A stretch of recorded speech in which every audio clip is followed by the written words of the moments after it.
Hi, this is Phil, and I'm here to tell you all about the Capes and Lunatics Patreon. Get early access to all of our interviews, including the monthly Chichester chats with writer and comic book legend D.G. Chichester, new episodes of classic Capes and Lunatics shows, including The Quantum Zone, This, That, or the Third, and many, many more specials, all completely uncensored. Access starts for $3 a month, full video when you pledge $5 a month. Check out the link in our show notes, or go to patreon.com/CapesandLunatics. Hope to see you there.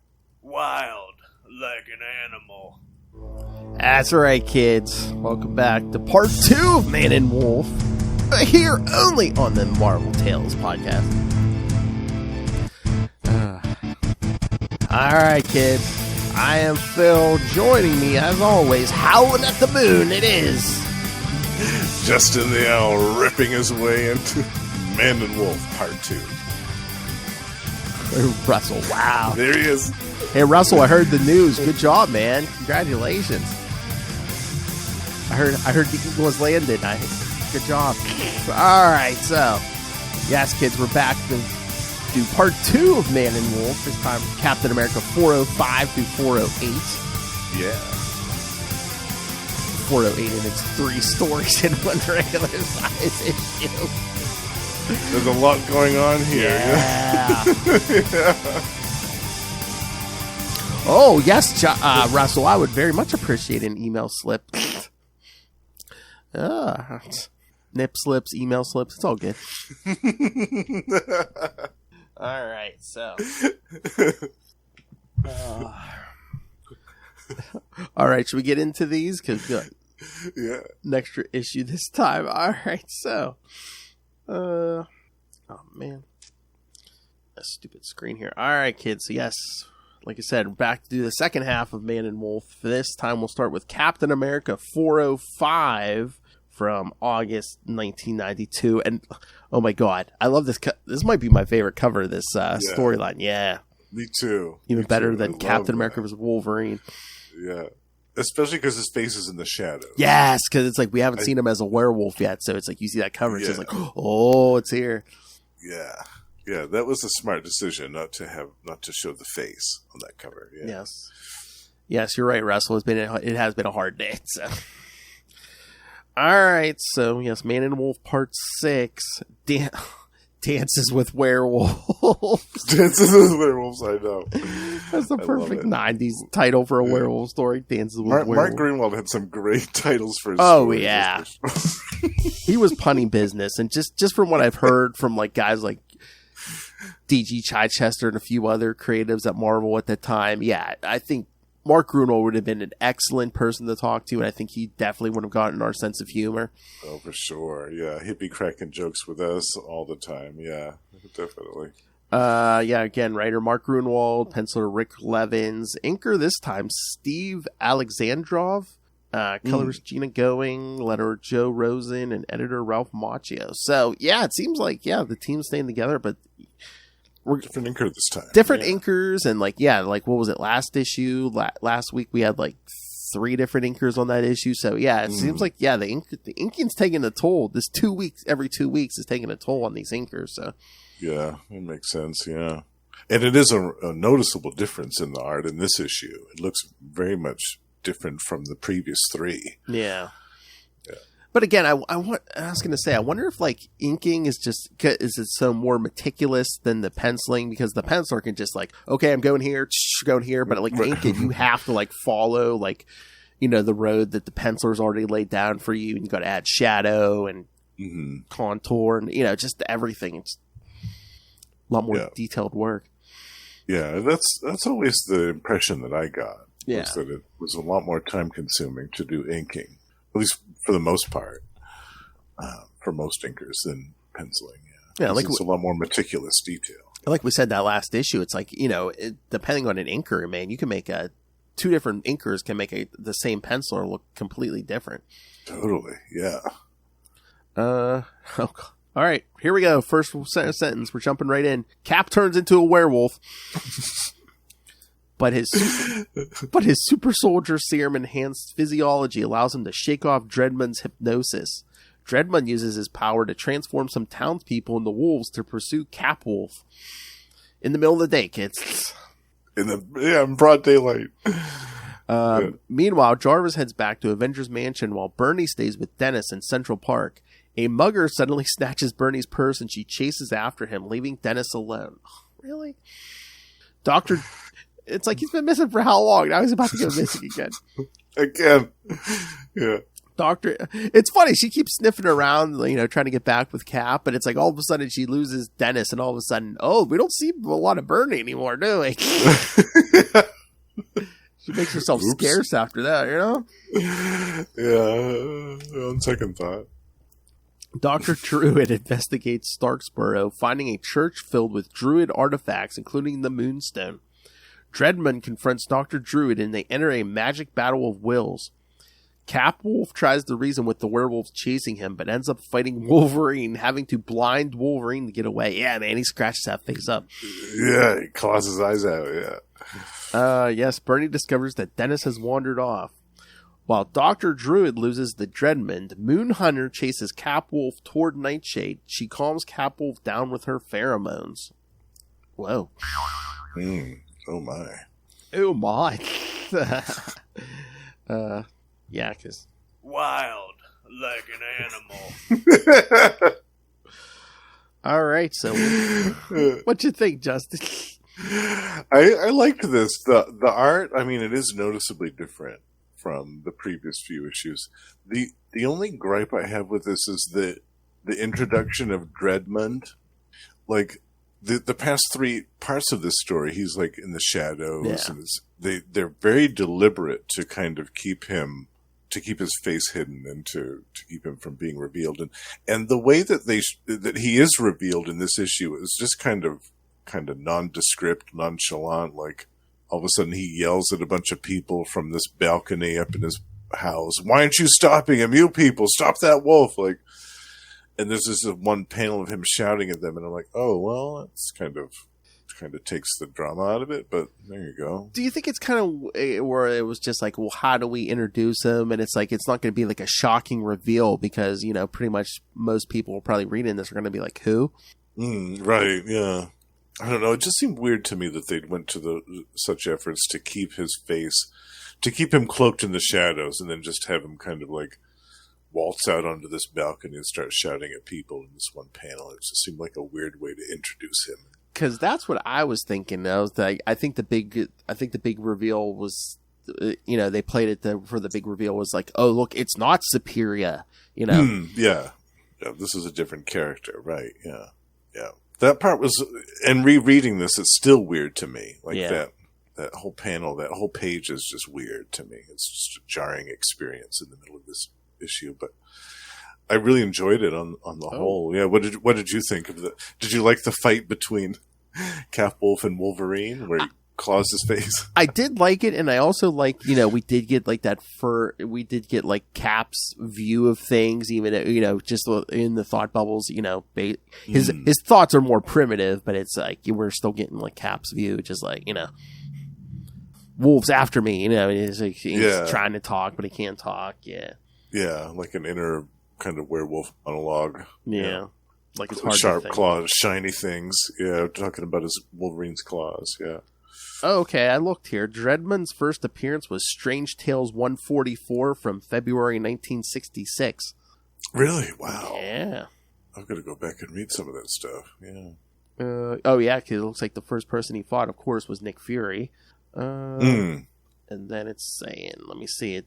His second appearance looks like he fought Captain America through the Alchemoid. I think I do remember that issue, but Captain America 187 and 188. So, I'm gonna go back and reread those. Yeah, and it looks like that might be. That looks like that was his last appearance before this. So so he was in Captain America 187 and 188. It does not make another appearance until Man and Wolf. So, yeah. Another deep cut villain. Over 200 issues, kids. This, Yeah. Mark Gruenwald was doing his homework as usual. Yep. So that's what I'm saying. The big reference, that's why people are just like, we're going to be like, oh yeah, that guy. Oh yeah. Because his last appearance before this, Captain America 188, cover date August 1975. Oh wow. Yeah. So almost 20 years. Mm-hmm. Yeah. That's crazy. I love it. Yeah, because we were talking about Nomad last time. I think this is like right after the Nomad stuff. Mm-hmm. You have the Alchemoid. I don't even remember that. Ooh. I've seen this cover before. I think I've read this, but it's been long. There's the cover, 188. Okay. Yeah. Yeah, I don't remember that. I must not have read that one. I'm trying to remember. It's been a long time, but I think Dredmund might have like put him in a maze or something, and then he has to like fight this Alchemoid or something. Okay.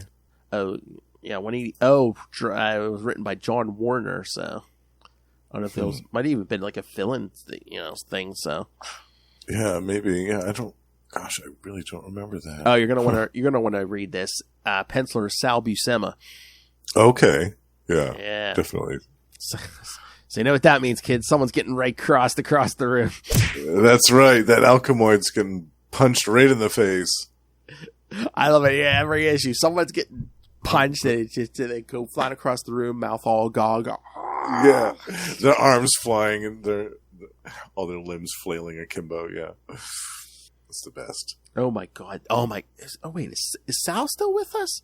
He is. Yeah. Oh my god, that would be. That would be the interview. I don't know if he does interviews anymore, but yeah. Oh my, yeah. Just the amount of. He's.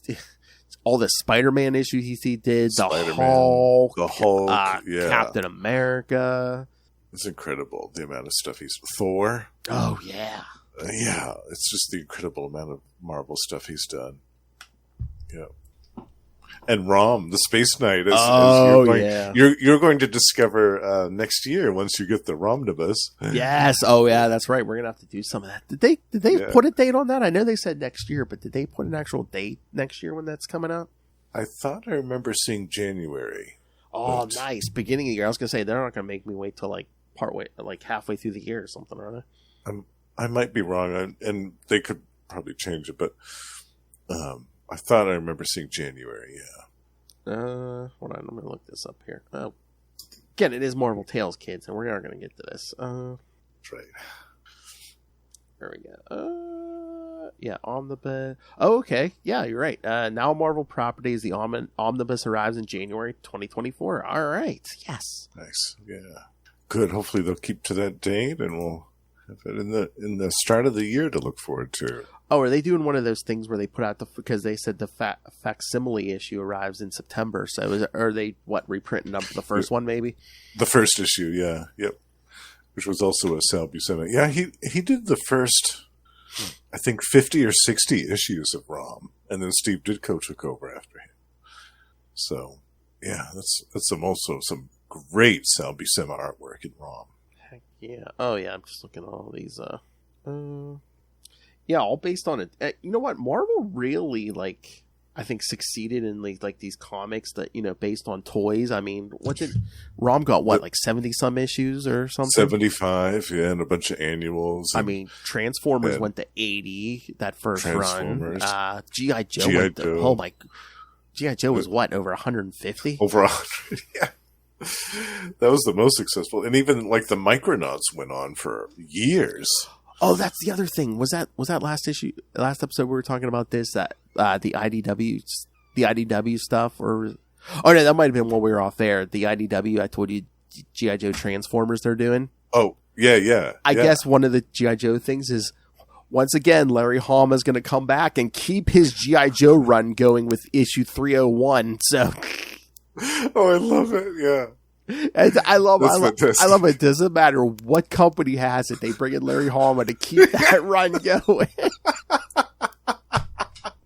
There's an interview. I know he's written some Wolverine too and stuff, but it's just talked about G.I. Joe because. What was your favorite company to work for and why? Probably it doesn't matter. It's the same thing. Yeah, I just want to ask him why he loves G.I. Joe so much. And be man, because he's been writing that since the 80s. Yeah, 40 years. It's wild. I love it, though. I love it. I know. I collected that for years, and it was always consistently good. Because I think that's probably going to be a record for a guy writing a book like that isn't his creator owned. He doesn't own the rights to that. Right, and that has gone to several different companies like that. Yeah. Because the only people who've had runs like that are like Todd McFarlane on Spawn, but that's his creation. Right. Yeah. Yeah, and I think that stayed at Image ever since the beginning. Oh, yeah. And that hasn't moved. Yeah. Right. Yeah, that's like Image's flagship title. They're not touching that. They like, do whatever you want, Todd. All right. But yeah, we're doing ROM stuff. Yes, definitely. All right. Maybe someday we'll do some Marvel Transformers, because again, Marvel Tales. Definitely. All right. So, any other thoughts on this first story, or shall we get to the backup? Yeah, not much else. Yeah, I wasn't really a fan of the inks in this one as much as the previous issues. It was kind of a little rough in places, but the story was still good. Yeah, but again, that cover is incredible. The cover is amazing. Yeah, and we got a great cliffhanger because Dr. Druid got knocked out by Dredmund. He lost that duel, and then it looks like is Cap under the thrall of Dr. Nightshade? So that was another good cliffhanger ending. All right, and yes, and then once again, so yeah, we get another Diamondback Crossbones backup cross country, by the same team. We haven't changed that team. Diamondback successfully retrieves Captain America's blood samples for Crossbones. They drive cross country from New York to the Red Skull's headquarters in Colorado. There they are attacked by the Skeleton Crew. The new Skeleton Crew. The new Skeleton Crew, yeah. This was a different incarnation. What did you think of the Skeleton Crew, by the way? It was interesting. I mean, the Mark Grunwald's picks, it's like Blackwing, was that like the 50th version of Jack-o'-lantern? One of many. Yeah. Cutthroat, yes. With a very different looking costume. If I was Crossbones, I'd be like, it took 3 guys to replace me? Okay. Right? That's actually quite a compliment. Yeah, boss. See? And again, yeah, looking at this, I mean, that Larry Alexander art isn't bad. It's just not Rick Levins. Yeah, it's... Like I said, it's tough to follow like Rick Levins when you're not at that caliber of art, in my opinion. Maybe that's a harsh thing to say, but I don't know. I just thought Larry Alexander's art was good, but it just was kind of basic. Yeah. So is this like meta commentary on Crossbones and the Red Skull? Because you see that license plate on the back of the car as they're leaving New York. Why not me? Why not me? Yeah. Why not me, boss? So funny. Yeah. He was really torn up by that, Crossbones. Yeah. By the Red Skull ghosting him. He was really messed up about that. Guess it's the branding, I guess. Yeah. Because, I mean, at this point, he's synonymous with the Red Skull. I mean, yeah, it would change a little bit later, but yeah. Yeah. Unless Crossbones knows something, no one else is going to hire him or something. Mm. Yeah. Oh, yeah, he's worked for the Red Skull? Yeah, we don't want him. Oh, it worked. What's this on his resume? Yes, number 2 to a Nazi. Yeah, that's okay. Yeah, no thanks. Because again, I mean, we've already seen, it's like, even Magneto's like, oh, yeah, I'm bad, but I ain't no Nazi. Right. Yeah. Same thing with like Kingpin and Doctor Doom. Yeah. Because Red Skull and King, that's another highlight of Streets of Poison, a Kingpin Red Skull fight. Yes. Yes, in which the Kingpin falls on top of him. They stripped out and fight. In the middle of a baseball field. I was like, what is going on here? I know. It's like after a Mets game or a Yankees game or something. They're just stripped down, have a fist fight in the middle of a baseball field. That's so funny because at this point, that Red Skull is not a mask. It's actually like his skull because he took that red dust in his face. And I love because they stripped out to get search for weapons. And, the Red Skull's like, I'll let your men touch the skull. Can you imagine having really that? My face. Can you imagine having that job? Yeah, search the skull for weapons. Oh, yeah. No thanks. I'm going to take my chances. Oh, yeah, there's so much going on. Streets of Poison. Oh, a Bullseye appearance. Oh, there was so much going on. Bullseye, yeah. Daredevil. And Daredevil gets beat up by Captain America in that one. Yeah, well, he wasn't in a good way at that point. No. He just escaped Mephisto's realm. Oh, kids, the early 90s. Yeah, it was a wild and wacky world over at Marvel. I love it. I love it too. I love where, I mean, Disney's done some good things, but it's just like, I love when they weren't part of like this huge corporation, or it's just like, you want to do this story? Yeah, let's do it. You know, as long as we think it's going to sell books, let's do this story. Yeah. I loved it too. I felt like there were a lot of really cool things being done at this time in Marvel. Yeah, in the early 90s. Definitely. Yeah, I don't think they were as afraid to, like, for example, like going back to Mark Gruenwald and Captain America, a few years before this, when Ronald Reagan got turned into a snake man. Oh, like, stay tuned, kid. Could you imagine them doing a story now where Joe Biden got turned into a snake man, or Donald Trump or something like that? Like, no. I could not see that happening in the 2020s. No. So by that virtue alone, yeah, I agree with you. I miss the days when Marvel kind of got away with more.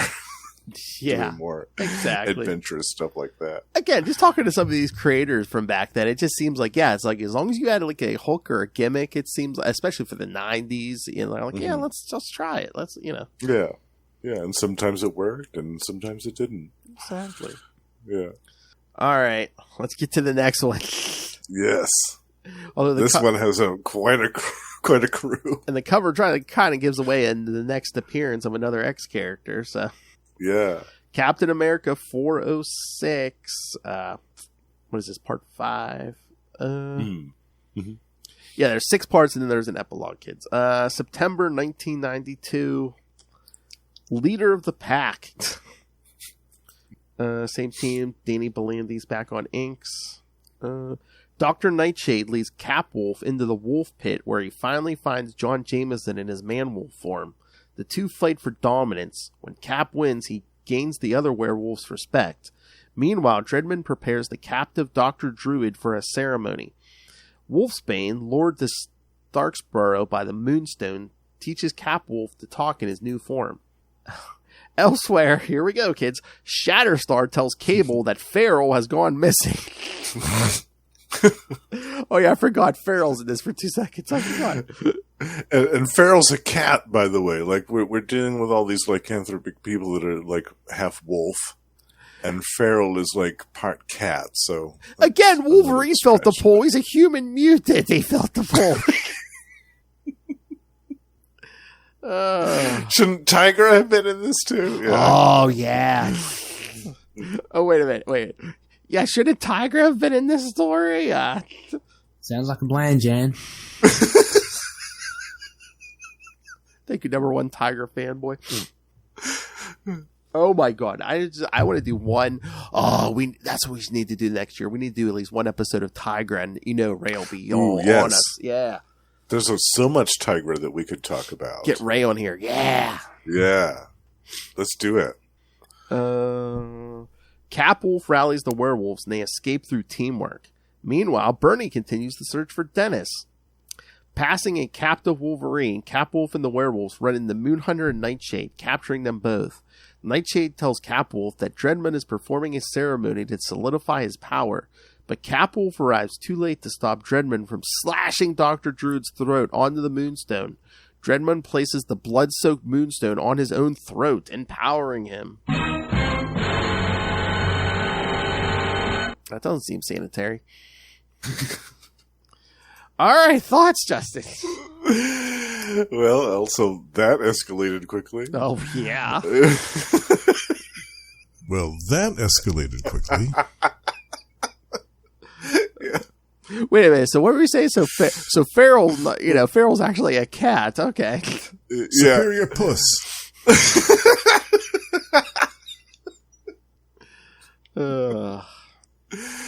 I mean, don't get me wrong. I love Feral. She was one of the members of X-Force that I really loved. But I thought it was weird that she was in this when we were just talking about werewolf people. But I loved Wolfsbane. I thought it was great that she showed up in this and that she was the one that taught Cap Wolf how to how to talk in his wolf form. I really liked that. I thought that was a nice little piece to the story. Oh, yeah. And they would mention, yes, Moon Hunter gets unmasked, and Cap's like, I thought maybe this was John Jameson, but this is no one I've ever seen before. Who is this guy? Oh, we don't know. His name is Zachary Moonhunter. I know, Night Chase. Another one who uses his own last name as a code name. Oh, no, that's Zachary Moonhunter. Yeah. Oh, yeah, well, I'm Bob America. Okay. Esquire. Yeah, I was surprised too about the Dr. Druid getting his throat slashed at the end of this. I was like, ooh, he's actually going to do it. I thought that for sure Cap would stop him right before he got the chance to do that, but I was wrong. Well, that's another thing with Grunwald picking Dr. Druid to use, because it's like, for the drama's sake, because they're, if they use Doctor Strange, they're not killing Doctor Strange, but they're like, you're like, maybe they might kill Dr. Druid, Right, yeah, and that's what I thought. I thought, ooh, did they really bring him back just to kill him off again? It would not be unlike Marvel to do that. No, yeah. So, yeah, I thought for sure, wow, I was reading this the first time, I thought this might be the end of Dr. Druid again. Yes. I mean, you got me thinking now. So at this era of the X books, every X team has like a hairy, animalistic, at least one member, yeah, because Wolfsbane, Feral, even the X-Men, Beast is on there in his blue, hairy form, yeah. And Wolverine. And Excalibur had their own kind of shapeshifter, Megan. Yeah. Turned into a kind of like a bestial form a few times.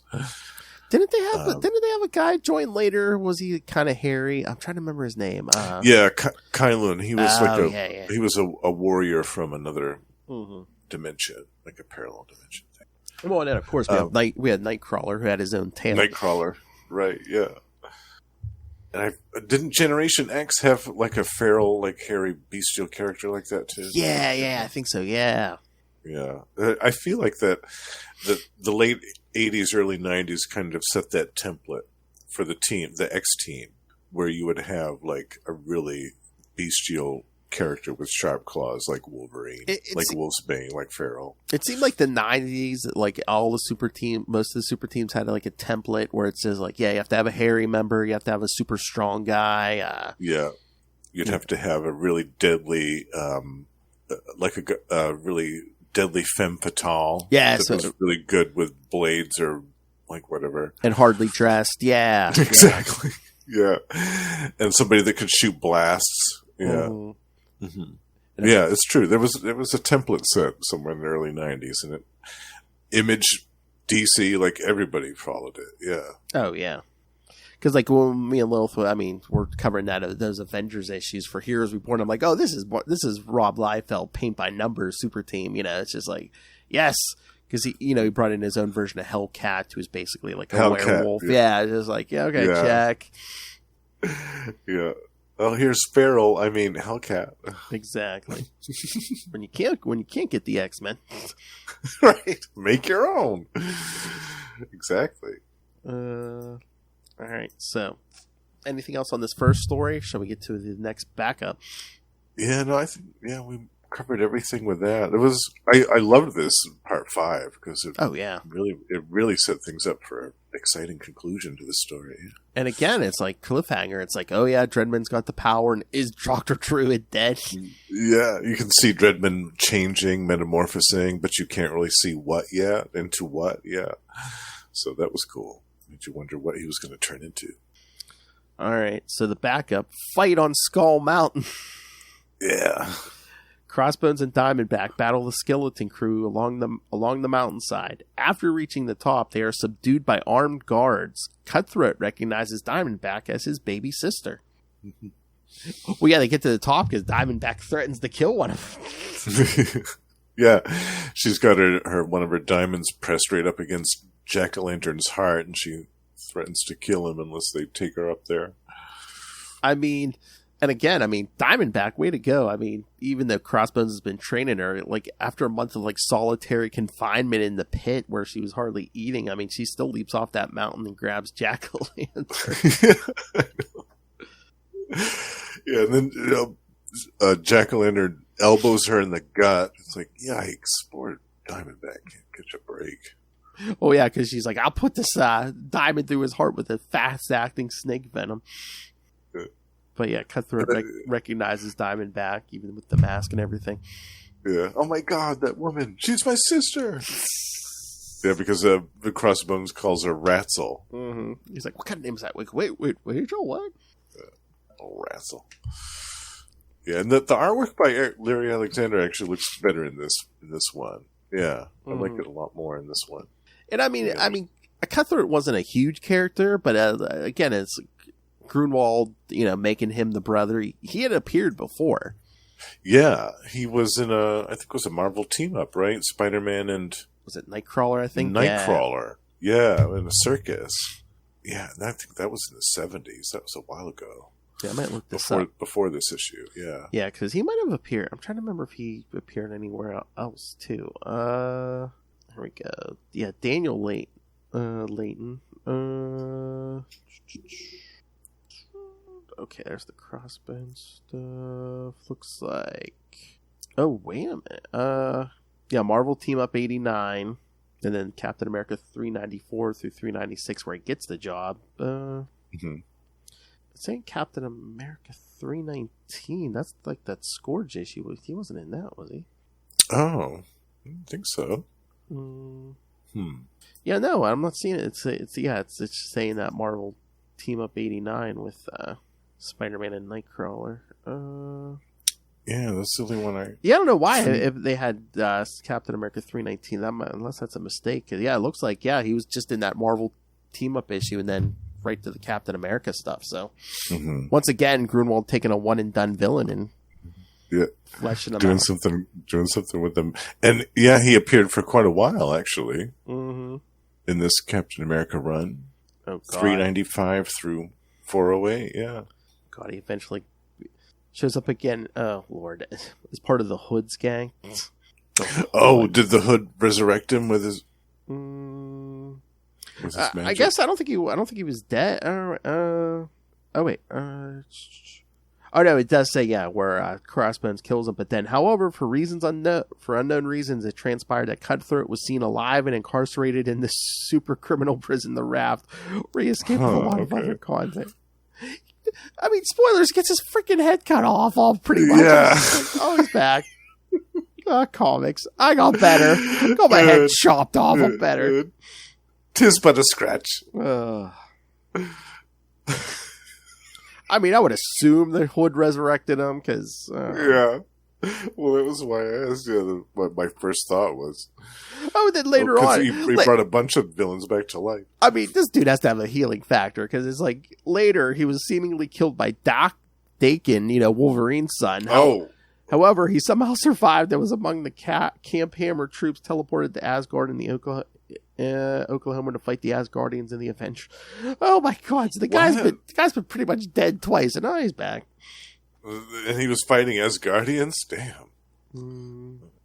Oh yeah, I remember this. So yeah, then the wizard put them together to the battle Doctor Doom when he decided to be the new Iron Man with Tony Stark. What was that? Irredeemable Iron Man.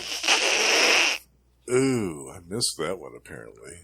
Yeah, there was a series when it was like first one like Riri Williams first took over. Tony Stark was supposedly dead, and then at the same time Victor Von Doom was trying to go straight. Oh my God. No. Basically trying to be the new Iron Man. Oh God. Was that after Superior Spider-Man? Yes. Yeah. Okay. Yeah. Oh yeah, everyone. Yeah. They're trying to. Yeah. Let's make the bad guys good and the good guys bad. Yeah. Let me see. Here, I was going to show you the cover of the first one. No, I don't want Irredeemable Ant-Man. Oh, maybe it wasn't Irredeemable. Maybe it was. What was it? It was something like that. Irrepressible. The irascible Iron Man. Or irritable. There we go. The irritable Iron Man. That'd Irritable. be perfect for the Victor Von Doom. Irritable bow Iron Man. Oh wait, the collection's just called Doctor Doom Iron Man? Jeez. Hold on, let me see the synopsis here. Maybe to give me the original. It's not irredeemable, but it's something like that. It's driving me crazy. I can't remember it. Damn it, it's not telling me. Infamous? Oh, it might be Infamous. Yeah. Infamous Iron Man. Yeah, that might be it. Yeah. Oh, I think that's it. I'm looking it up now. Infamous. Bendis wrote this? Yes. It's around the time Bendis was writing Iron Man, yes. Good God. Maybe that. Oh, by coincidence, that's why you didn't read it. Wow, what a surprise. Why didn't I know about it? Infamous Iron Man. Oh, yeah. Yes, he went good because I remember that point. His face was miraculously healed. And then what do you think sent him back on villainy again? His face got screwed up again. No. Yeah. He is such a vain college dropout. It was that simple. Ugh. All right, should we get to the next issue? Yeah, let's talk about the conclusion. Man, we really got off track with that. Who are we talking about? Conclusion to Man and Wolf. What the heck? Oh yeah, the conclusion.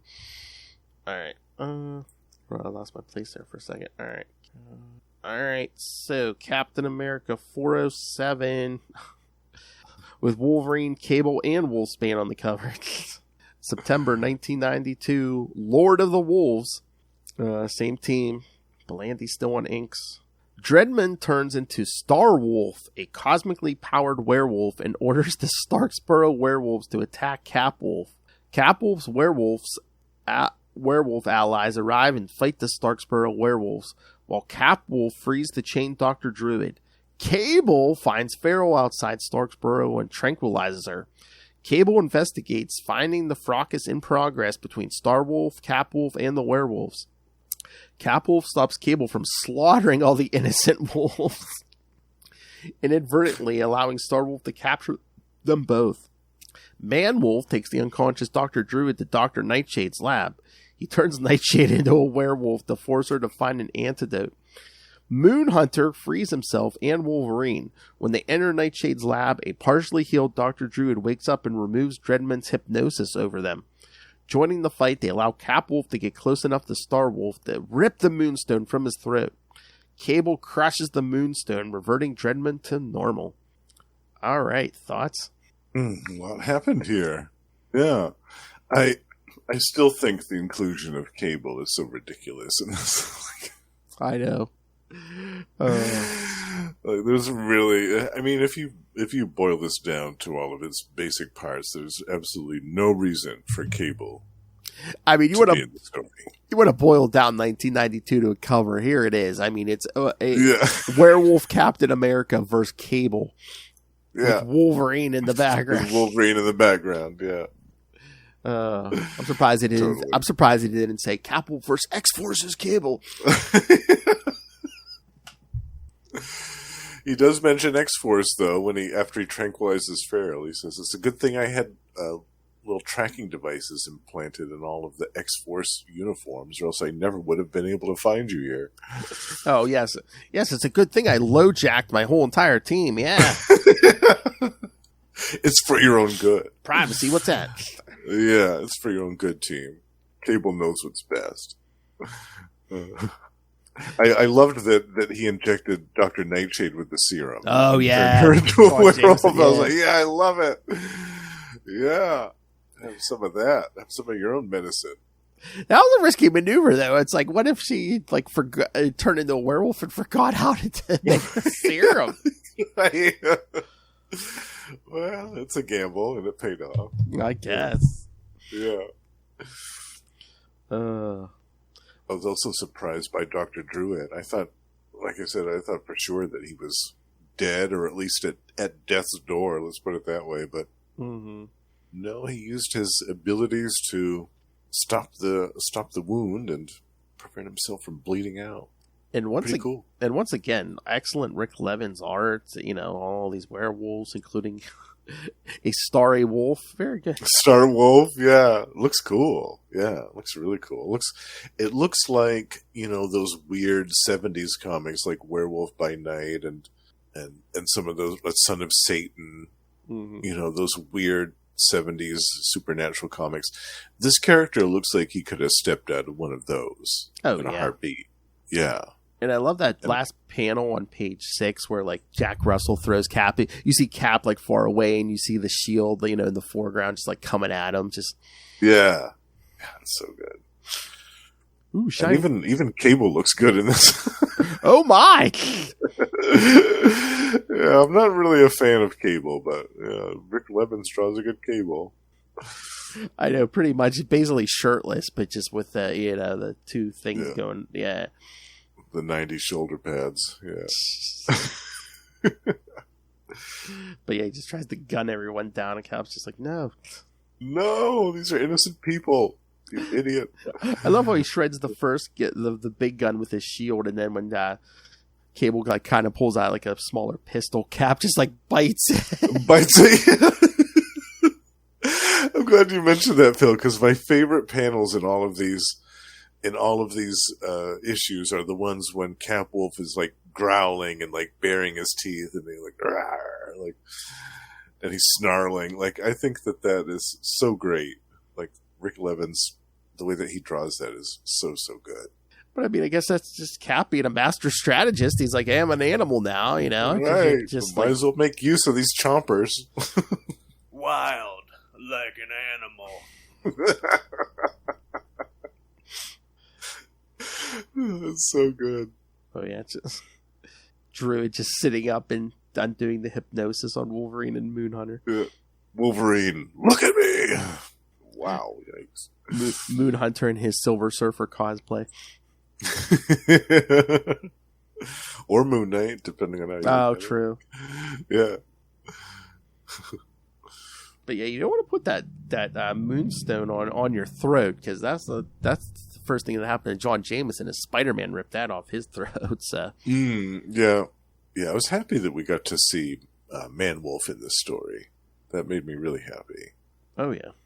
Yeah, because I hadn't reading this as a kid, like I had missed all of that stuff when he was Man-Wolf in the 70s, and this was way before they did any reprints of that. So I didn't read any of that stuff. Yeah, because Lilith and I talked about it when we did their original Man-Wolf story. I had read that, whereas like it was weird. It was like a reprint thing, but it was like it came with like a record. Yeah, kids, I'm old. Like an actual, I forget, it was like a 45 or something. Like they like really, yeah. Like I think it was like a voice. It was like a live read of the story and stuff.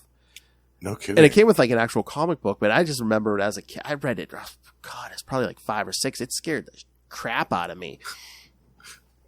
Well, yeah, werewolf definitely. Werewolves are scary when you're a kid. Oh yeah, just coming through the window. He's going to kill like Jameson and stuff. And wow, that's cool that they had a record with it. Did they have like all the sound effects and things too? I think so. Yeah, because I remember hearing like the rain and stuff. And yeah. Oh, that's cool. Yeah, that's really cool. I wish I still had that. It'd probably be worth some. It'd probably be worth some money. Probably, yeah. They should do that more often. They should do like live reading audio adaptations of comic books. I bet that would be fun. Yeah, because I mean, these days you could do like just like, oh, here's a code for a download or something, like a sound. Yeah, because like I can't see it now, but I got one of those like Batman pictures. You put it together with the Legos and stuff. Oh yeah. But it also came with a like a download. It was like Jim Lee, telling you about like the artwork and stuff, because it's based on Jim Lee artwork and stuff. Let me see. Yeah, that Batman one up there. Oh yeah. So it was like an interview with him talking about. Yeah, well, I forget how long it was, but yeah, it was like, yeah, you can listen to this while you're putting the thing together. And oh, that's cool. Yeah, it's basically Jim Lee talking about the artwork and how they put the whole project together and stuff. Very nice. That's cool. Yeah, that's a great idea. All right, so should we get to the backup and then we'll get to the epilogue? Yeah. Let's go to Uncut Diamonds. Uncut Diamonds. No kids. There's no Adam Sandler in this. So. Or what was that? Uncut Gemsers. The skeleton crew bring Crossbones and Diamondback to the Red Skull. He has them unmasked to prove their identities, then has a private talk with Crossbones. Jack-o'-lantern shoves Diamondback into a holding cell. Cutthroat threatens him against hurting her again. Later that night, Cutthroat reveals to Diamondback that he is her long-lost brother. Alright, so, yep. So.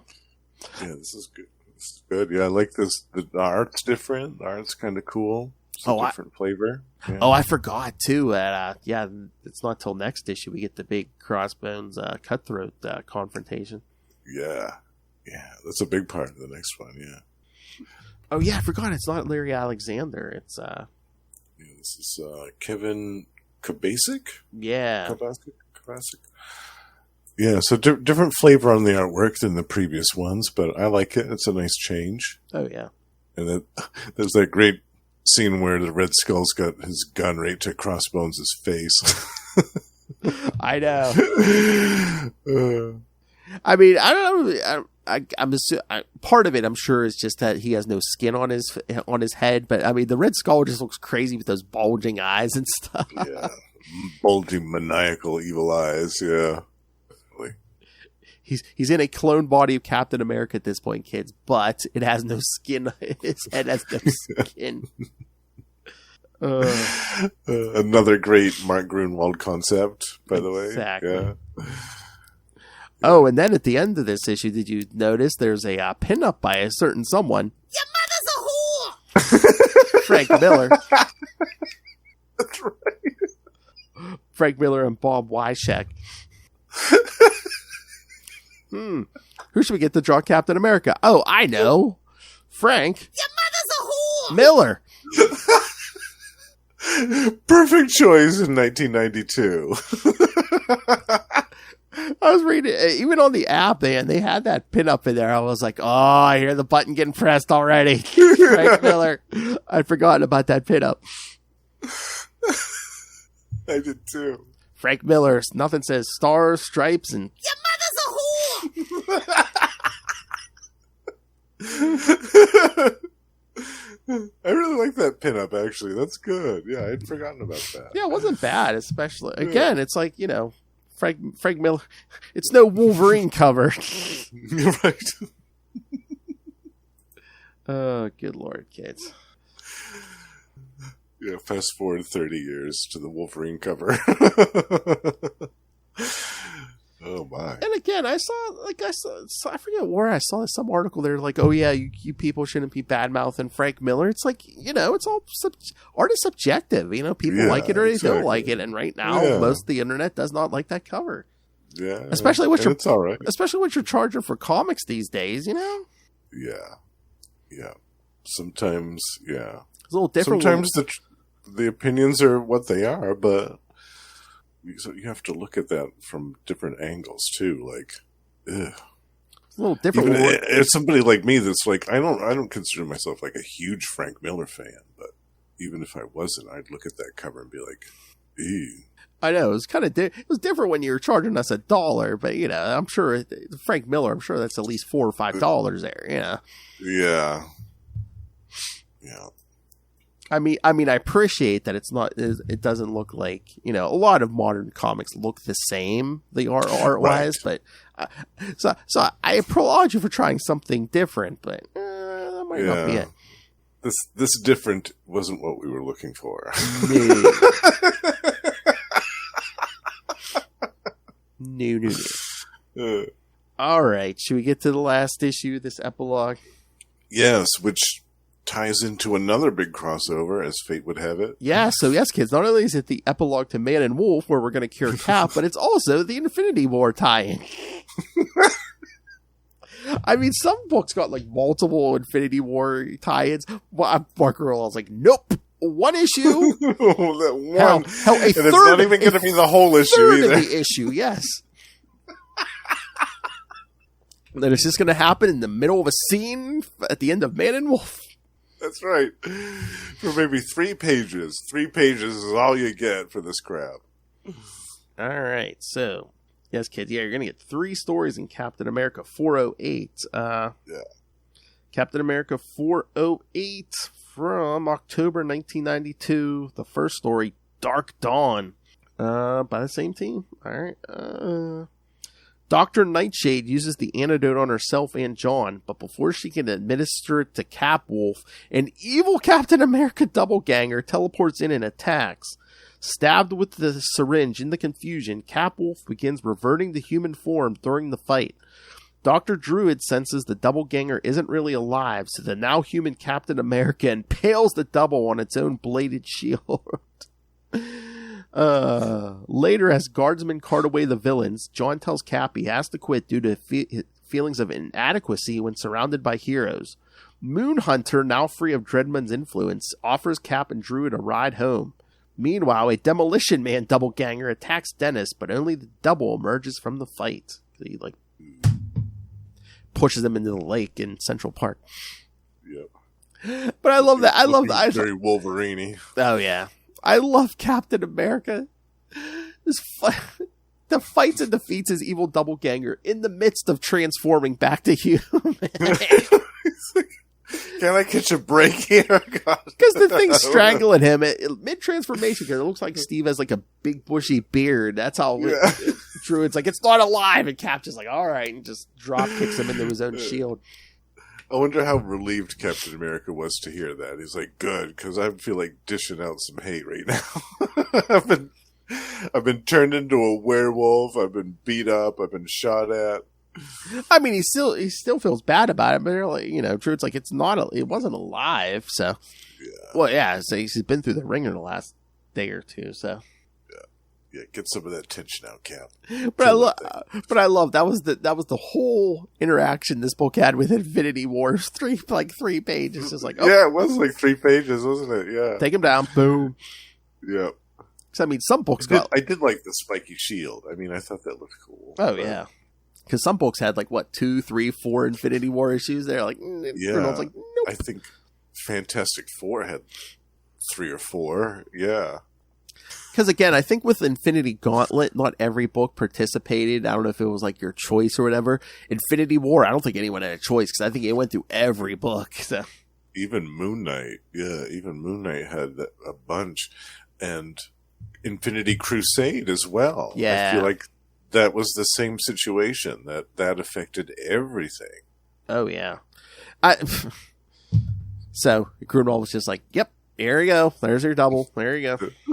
Cool. 3 pages done. We can put Infinity War in the corner there on the cover there. That's right.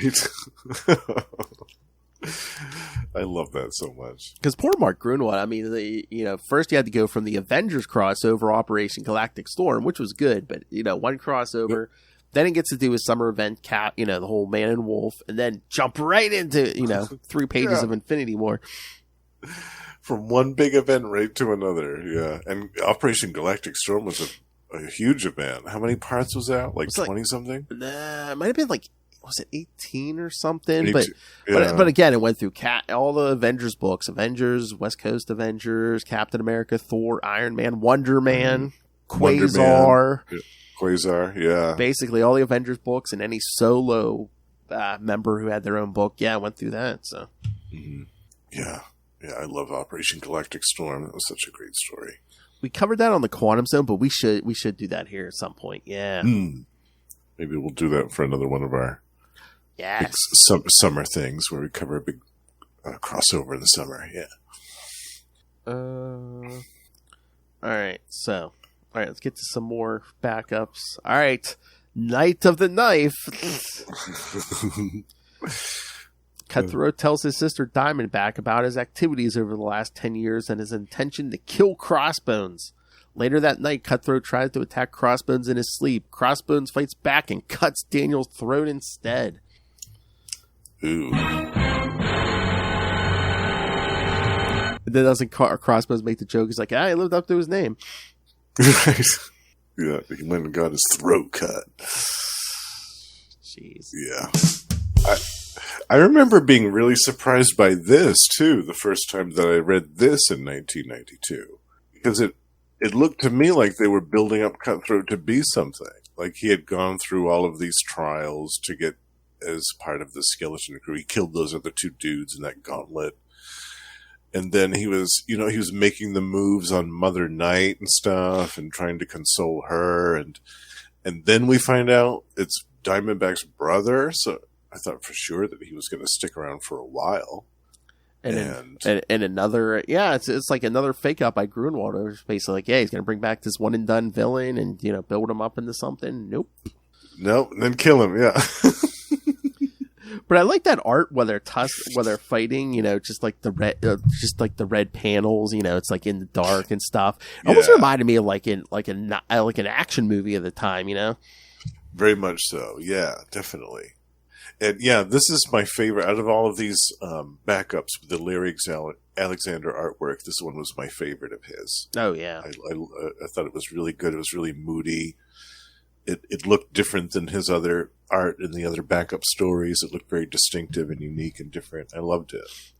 And then this was like a trope of comics at the time, not even Marvel, because I know they did this in DC too, where it's like where they show all the blood, but it's black instead of red.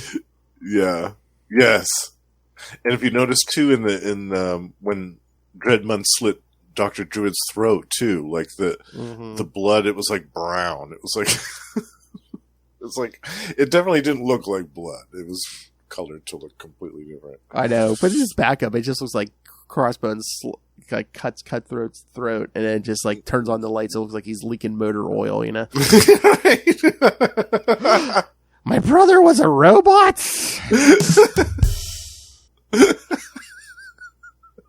Oh, that would have been a plot twist. Oh, my brother was an LMD. Yeah, the whole time. Even the blood on the blade is black. Yeah. Everyone follow the Red Skull's dress code. It's at least the women, no pants. Right. Yeah.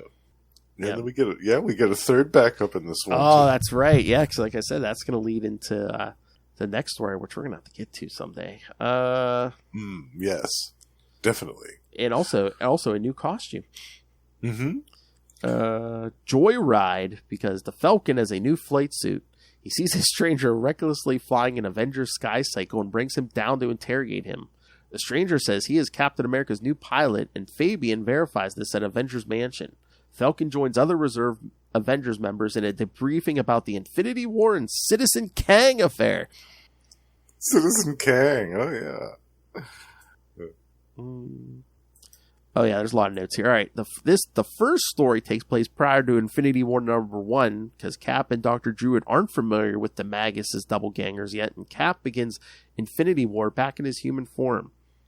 The third story is implicitly stated as taking place after Infinity War and Citizen Kang. Mm-hmm. And yes, of course, Zach Moonhunter replaces John Jameson. Captain America and the Falcon agree to become partners again. The Falcon also debuts in some new aerodynamic costume and wings. Which I love, by the way. I love the Falcon's new costume. I know that the 90s gets a lot of stick, too, because of the way that a lot of... Everyone gets armor.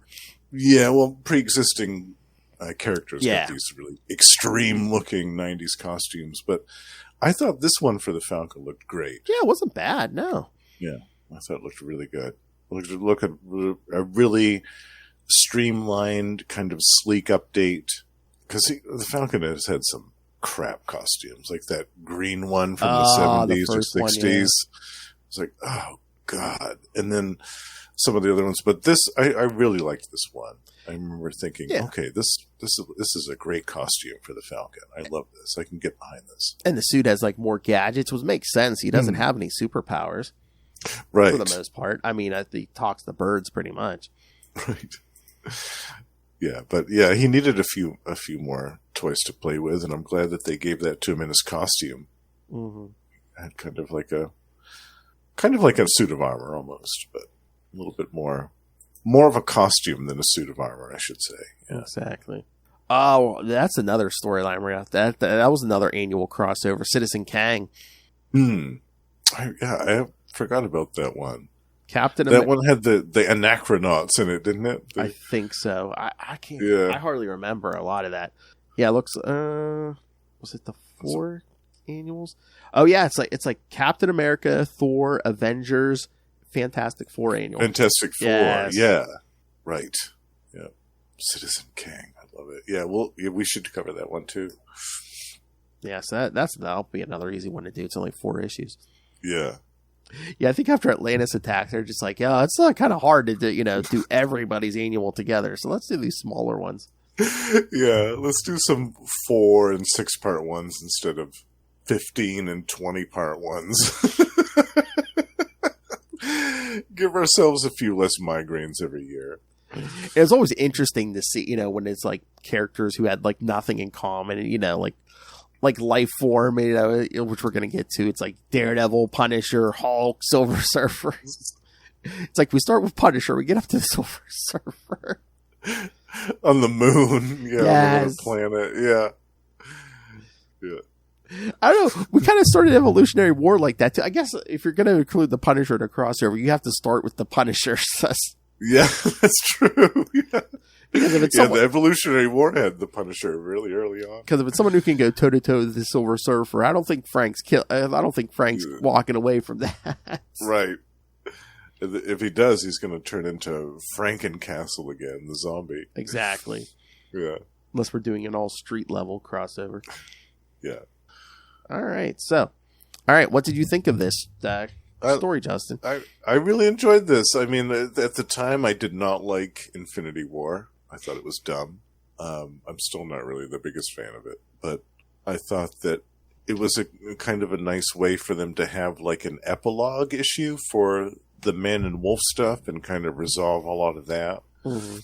I was still a little confused about how Cap was so quick to take in Zachary Moonhunter as his new pilot after they had just previously fought like three or 4 issues before that when he was in the employ of Dredmund. It's not like he was hypnotized by Dredmund. He wasn't under a spell. He was just working for the dude. He was his employee. Oh, I thought they said he was hypnotized because that's what Druid. Oh, was he hypnotized? I thought Druid like broke his hold the same time he did Wolverine because he was like Wolverine Moonhunter. Look at me.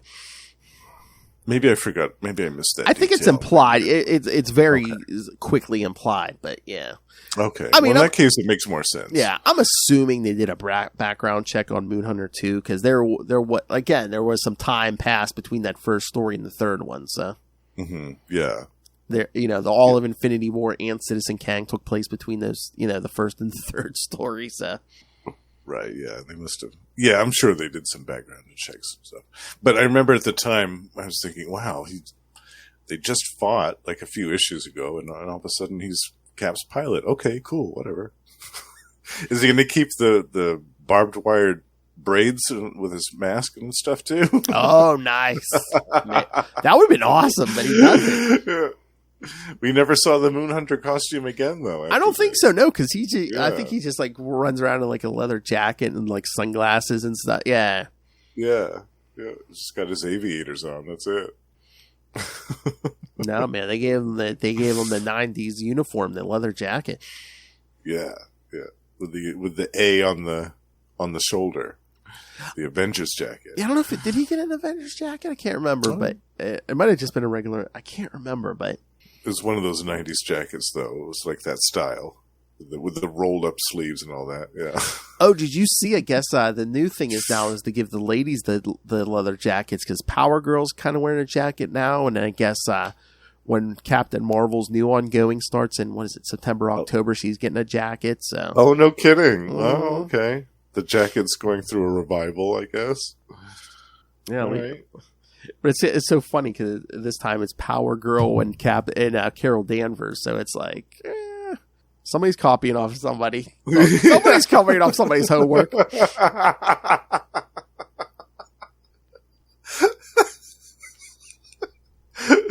Or reading somebody else's emails. Maybe. Yeah. They have spies everywhere. Yeah. Oh, I'd be surprised Disney has spies everywhere. That's true. That's why DC moved to California. It didn't work still. We gotta put some distance. Still didn't escape. Yeah. All right. What did you think of this one, Phil? Oh, I liked it. Again, I mean, it gets a bad rap, but it's still tame compared to what other stuff you're getting in the 90s at this point. Yeah, definitely. I just love there's so much time in there. Like Grunwald had like nailed down. It's like, okay, this takes place, before Infinity War. Okay, the next story takes place after Infinity War and Citizen Kang, because at this point, Cap's getting as busy as Wolverine, appearing like 6 places every month. He's a busy guy, yeah. And about to get even busier. That's why I think Cap took a leave of absence for the Avengers, just so Grunwald didn't have to keep track of what the Avengers were doing every month. Right. And to be honest with you, I kind of liked that. I liked that when Cap took his leave from the Avengers and went off and did his own stuff. Because then when he did come back to the Avengers, like, oh, cool, Cap's back. He's been gone for like 6 months or so. I missed him. Like, yeah. And again, absence make the heart grow fonder. Exactly. Yeah. And again, I know a lot of people don't like, when you don't have the big guns on a team or something, but it's like, just from people who've written stuff like Jerry Conway and JMD Mateus, I knew it was, but they've confirmed it. Like, it's easier to write a team where no one has like their own monthly solo title, because then you don't have to worry about what's going on over there. Exactly. And at the end of the day, those are characters that do have their own solo titles. And so if you want to read about their adventures, those are available to you. I always liked it when the Avengers had characters that weren't the big 3 or big 4 or whatever you want to. Like, I always thought it was a nice showcase on some of these other characters that we didn't see a lot of every month. Well, yeah, then you get, you can, get more stories on characters who, maybe they don't have faith that, the behind the scenes people don't have faith that these people can hold their own monthly title, but in a team book, okay. Right. Like the Black Knight. I mean, maybe he wouldn't work in his own solo book, but in the Avengers, he's great.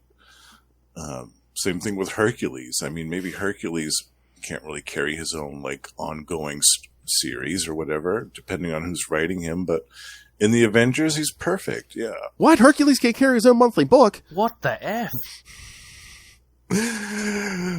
No, don't worry, Ray. I'm just using it as an example. Oh my God. I wonder if we could get Ray for 2 episodes next year. If like we do a Tigra episode followed by a Hercules episode. We might be able to get him for a whole month. I guarantee you. 1 week we'll do Tigra, next month Hercules, next the third week, Madrox the Multiple Man. Oh, yeah. Oh, I'm telling you, we'll string him along for a whole month.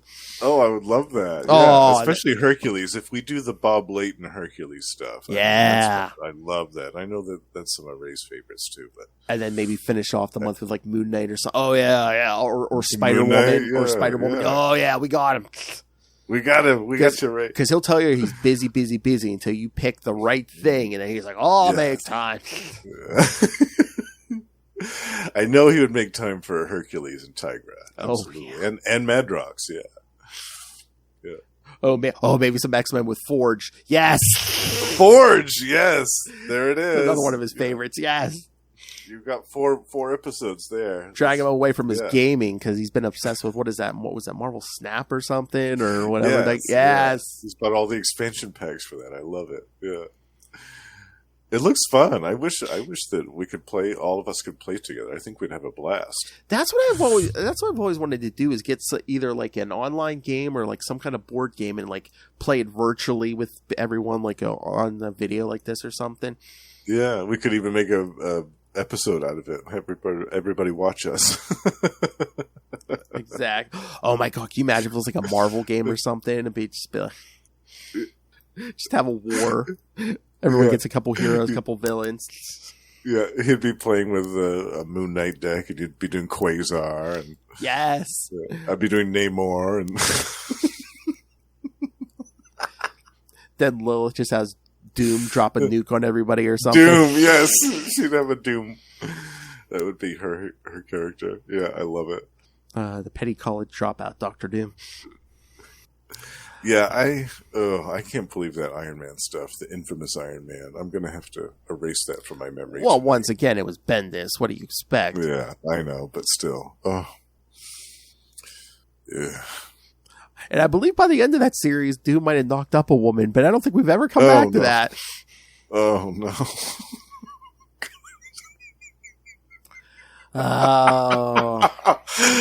Oh no! Oh, Bendis, the luckiest day of your life was when Zeb Wells started on Amazing Spider-Man because I took you out of my crosshairs. He moved down to number 2 on the list. Pretty much, yeah. Because remember, kids, Zeb Wells. Him hard in the ear.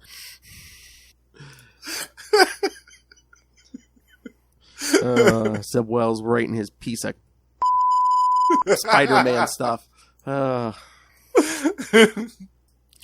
right. Anything else, Justin? No, I think we covered all the goods.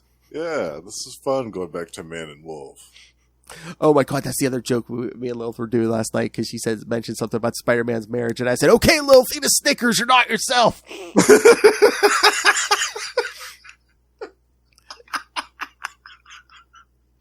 I said, no, I want to recreate that Snickers ad with Lilith, but instead of a Snickers, it's like, "Here, Lilith, here's some rum. You're not yourself."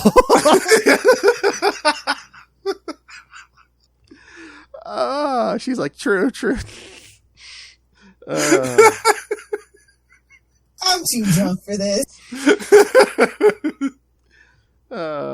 Wait, where's my drop? Or they hand her a joint instead. Yes. Yeah. You're not high enough yet. Here, you're not yourself. Take a big puff. All right. So anything else? No, I think I loved revisiting Man and Wolf with you. Yes, so this was super fun. Again, any Grunwald, man. Captain America, I'm here. I'm down. Yeah, so much fun. And like I said before, this story alone is remarkable in that it made Dr. Druid kind of cool. Like, he was actually pretty cool in this. Like, I can't find fault with anything that Dr. Druid did in this story. And leave it to the great Mark Grunwald to take a character like that and make him interesting and neat. Yeah, he wasn't trying to betray anyone or anything. Yeah. New lease on life. I guess I better keep my nose clean. That's right. You can't mess up this time. All right, kids. So next time, yes, one more Captain America episode. This time by Mr. Mark Waid. We're going to cover Captain America 4 through 7 from 1998. Featuring Skrulls. I wonder why. A little topical tie-in, maybe? Secret Invasion. Oh, it's almost here, kids. Oh, I think it starts Wednesday. Was it Wednesday or Thursday? It's coming, kids. It's almost here. Yeah. I'm so excited. All right. So, yes. And then, of course, we'll finish out the month with our original plan. The first 4 issues of New Warriors. Yes. The original. Yes. Yeah. I'm super excited for that, too. It's been quite a while since I've read these first few issues of New Warriors. So I'm really looking forward to going back and revisiting those again. All right. So, yeah, kids. So, yes, send us your thoughts on those. Email us, CapesandLunatics@gmail.com, or call the voicemail 614-382-2737. That's 614-38-CAPES. And remember, you can find all things Capes and Lunatics, episodes, social media, merchandise, the Patreon. Once again, it's worth the price of admission just for that episode of A Drunk Little Hellfire covering Heroes Reborn Avengers. But again, all the old episodes are up there, so it's definitely worth your time and money. So, yes, find everything. Oh, yeah, join me in the Patreon Elite. Yes. And you get access to everything from last year, including the worst superhero movie brackets, which were also fun. That's right, kids. Be cool like Justin and join the Patreon Elite. That's right. All right, so find it all at tubespace.io/CapesandLunatics Podcast Network. That's tubespace.io/CapesandLunatics Podcast Network. All right, Justin. Again, you're here every week. You join me on We Are the Night, the Batman Podcast. Every the last week of every month, which Ray appreciates. But also, you record other podcasts with Russell, aka Paprika. So where can we find all that material? Me and that wild man Russell also record 2 shows together. Gamma Charge, the strongest podcast there is a show twice a month where we talk about everything to do with the Hulk and She-Hulk. And actually, by the time that this episode comes out, we will have reviewed the brand new Incredible Hulk #1, which is coming out, I think, next week. So I'm really excited about that. We also have a Patreon, so do check us out. We have bonus episodes over there. And we co-host with our good pal Ray, the High Priest of Khonshu himself, a show called Predator and Prey, a Yahucha podcast. And that's once a month, and we talk about everything to do with Fox's Predator in comic books, movies, action figures, video games, and more. And last but not least, my project, actually by the time that this episode is out, hopefully my solo project, The Lost Library of Legends, which I have been talking about for the better part of the last year and a half, will finally be available to listen to on all streaming platforms, or at least most of them. Tap, tap, tapping my way downtown. Yes, tapping his way all over the internet, kids. That's right. It's so salty. Cock-a-doodle-doo. Things in common, cannabis and comics and other things starts with C. That's right, kids. He's a little hellfire if she had a greater appreciation of 90s comics. That's one of the few things where we differ, yeah. Yeah. I mean, there's some, but yeah. You're willing to go the extra mile. All right, kids. Yes, thank you for joining us next week, next episode, Captain America 427 by Mark Waid. Cap vs. Skrulls. Then we get back to the 90s in 2 weeks with New Warriors. Yeah. Can the Warriors come out and play?